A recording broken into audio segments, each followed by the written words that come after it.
20 तारिख खोर्धा महोत्सव पंचम सन्धार ओडिशार मान्यगण गणशिक्षा मंत्री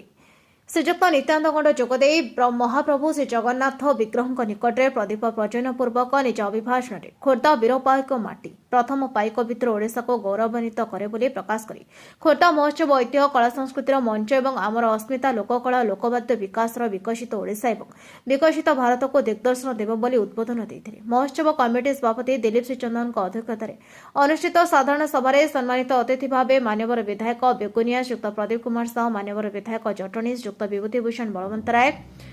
मान्यवर विधायक भुवनेश्वर मध्यम श्रीयुक्त अनंत नारायण जेना वनखंड अधिकारी खोर्धा लादे गजानन दयानंद तहसिलदार खोर्धा विभास पाणिग्राही हाईटेक भेष चिकित्सालय दंत चिकित्सा डाक्तर अनुराध पाणिग्राही निज निज वक्तव्य खोर्धार गरिमामय इतिहास ओडिशार ऐतिह्य परंपरा सभ्यता महोत्सव विकास नूतन खोर्धा ओडिशा गठन को समृद्ध करिबो बोली प्रकाश करथिले महोत्सव कमिटी मुख्य उपदेष्टा मान्यवर विधायक श्रीयुक्त प्रशांत कुमार जगदेव खोर्धा अंचल विभिन्न उन्नयन शिक्षा योजना गमनागमन ऐतिह्य संस्कृति योजना कार्यकारी होछि बोली उल्लेख करी स्वागत भाषण प्रदान करथिले शेषरे महोत्सव कमिटी साधारण संपादक नरेंद्र पृष्ठी धन्यवाद अर्पण करथिले मंच उपस्थापन श्रीकांत नायक संपादन करथिले मुख्य अतिथि मान्यवर गणशिक्षा मंत्री श्रीयुक्त नित्यानंद गंड और समस्त सम्मानित अतिथि को पगड़ी महोत्सव स्मृतिफलक पुष्पगुच्छ प्रदान करा जाई संबर्धित करा जायथिला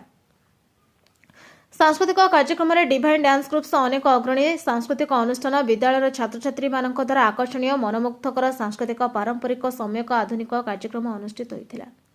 खोर्धारू से रिपोर्ट नायवती टीवी।